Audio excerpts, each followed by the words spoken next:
कर्नाटक के चुनाव में बीजेपी ने अपनी सारी शक्ति झोंक दी है। बीजेपी के स्टार प्रचारक कर्नाटक की गलियों को छान रहे हैं। बीजेपी को विश्वास है कि वो एक बार फिर से कर्नाटक में सत्ता में वापसी कर लेगी। तो ऐसे ही तमाम मामलों पर बीजेपी के राष्ट्रीय अध्यक्ष जेपी नड्डा से बात की है हमारी संवाददाता हिमांशु मिश्रा ने। नड्डा जी, आज आपने मैनिफेस्टो रिलीज किया भारतीय जनता पार्टी का कर्नाटक विधानसभा चुनाव को लेकर। कर्नाटक के अंदर पिछले 3 दशकों के अंदर ऐसा रहा है कि ज्यादातर किसी की भी सरकार रिपीट नहीं हुई है। वो घड़ी के पेंडुलम की तरह हमेशा नतीजे आते हैं। एक बार आपके फेवर में आते हैं तो दूसरी बार कांग्रेस में, और तीसरी बार जेडीएस या तो आपके साथ मिलकर सरकार चलाती है या फिर कांग्रेस के साथ। इस बार किस तरीके से देखते हैं? इस बार भारतीय जनता पार्टी की दोबारा पूर्ण बहुमत के साथ सरकार आ रही है, और मैं तथ्यों के आधार पर कह रहा हूं। किसी को विश्वास कभी लंबे समय से उत्तर प्रदेश में भी भारतीय जनता पार्टी की दोबारा सरकार आई है तो मोदी जी के नेतृत्व में, और जब वहां योगी जी मुख्यमंत्री रहे। उसी तरीके से उत्तराखंड में भी हमारी दोबारा सरकार आई है।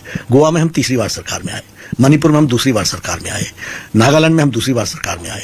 ये नई परंपरा भारतीय जनता पार्टी मोदी जी के नेतृत्व में हर प्रदेश में भारतीय जनता पार्टी को आशीर्वाद मिल रहा है। यहां कर्नाटक में भी लंबे समय बाद, क्योंकि चुनाव जब हो रहे हैं तो यहां भी भारतीय जनता पार्टी दूसरी बार पूर्ण बहुमत के साथ आ रही है, ऐसा मेरा विश्वास है। लेकिन कुछ वादे आपने आज कर्नाटक की जनता को किए हैं अपने घोषणा पत्र के अंदर। आपने कहा कि हर परिवार को अंशली मिलेगा 5 किलो।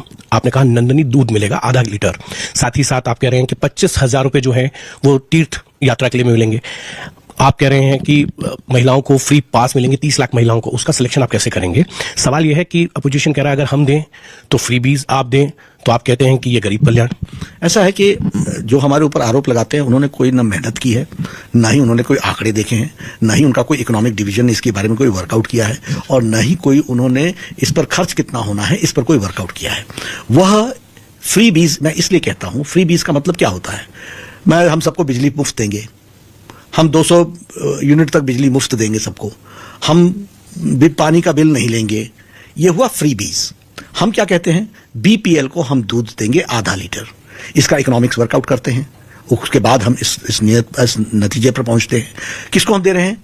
आप हमको नहीं दे रहे हैं, मैं आपको नहीं दे रहा हूं, ये बीपीएल परिवार के बच्चों को दे रहे हैं। तो हम उस वर्ग को सशक्तिकरण करते हैं, उनको हम ताकत देते हैं। इतनी गहराई को समझने के लिए हिमांशु जी इन लोगों को थोड़ा पढ़ना पड़ेगा। अब ये कांग्रेस पार्टी और इन लोगों को ये ऊपर ऊपर रहने की आदत हो गई, ये हवा में रहते हैं, इनको जमीनी सच्चाई की मालूम नहीं है। इसलिए ये मैनिफेस्टो इनके यहाँ एक पुलिंदा होता है, गारंटी वो दे रहा है जिसकी वारंटी नहीं हो। अब आप हमसे पूछोगे राजस्थान में क्या हुआ अनएम्प्लॉयमेंट अलाउंस का, आप पूछोगे महिलाओं को सशक्तिकरण के लिए 2,000 रुपए देना था, आज ये 6 महीने बाद इलेक्शन आने वाले हैं, अब क्या हुआ आपको मालूम है। छत्तीसगढ़ का क्या हाल है आपको मालूम है। तो ये लोग जब चर्चा करते हैं तो देना तो कुछ है नहीं, वायदे किए चलो, हम जब कहते हैं तो करके देते हैं। मल्लिकार्जुन खड़गे हैं, कुछ दिन पहले उन्होंने पीएम के लिए अपशब्दों का प्रयोग किया। आज उनके बेटे हैं प्रियांक खड़गे, उन्होंने प्रधानमंत्री के लिए और ज्यादा निचले शब्दों का प्रयोग किया। उन्होंने कहा कि वो निकम्मे। हिमांशु जी, सबसे पहली बात यह कि कांग्रेस पार्टी ऊपर से नीचे तक मानसिक दिवालियेपन से गुजर रही है, और इनका स्तर बहुत ही नीचा हो गया है। इनके आकाओं को खुश करने के लिए इस तरह की भाषा ये बोल रहे हैं, और खुद सोनिया गांधी जी ने जिस तरीके के शब्द का उपयोग किया है, राहुल गांधी ने जिस तरीके के शब्दों का प्रयोग किया है, तो उनके नेता जो उनके टॉप नेता बोलेंगे उसी के अनुयायी होंगे। और ये इनके मन का विष है, ये इनके मन में बौखलाहट जो आती है, क्योंकि मोदी जी की शख्सियत के सामने ये सब छोटे पड़ रहे हैं, और इसलिए यह उस बौखलाहट में और अपने आकाओं को खुश करने के लिए इस तरीके की भाषा का उपयोग करते हैं। यह निंदनीय है। कर्नाटक चुनाव की